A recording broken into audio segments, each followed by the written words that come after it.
চেষ্টা করি এবং এই পুজো সর্বধর্ম সমন্বয়।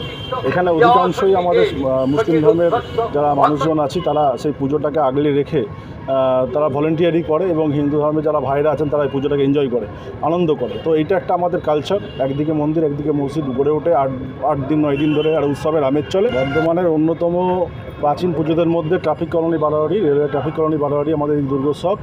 এই দুর্গোৎসব আমাদের 101তম বর্ষে পড়ল এবং আমি নিজে এই পুজোর 4 বছর দায়িত্বে রয়েছি। 4 বছরে আমাদের বড় বড় 4টে পুজো হয়েছে।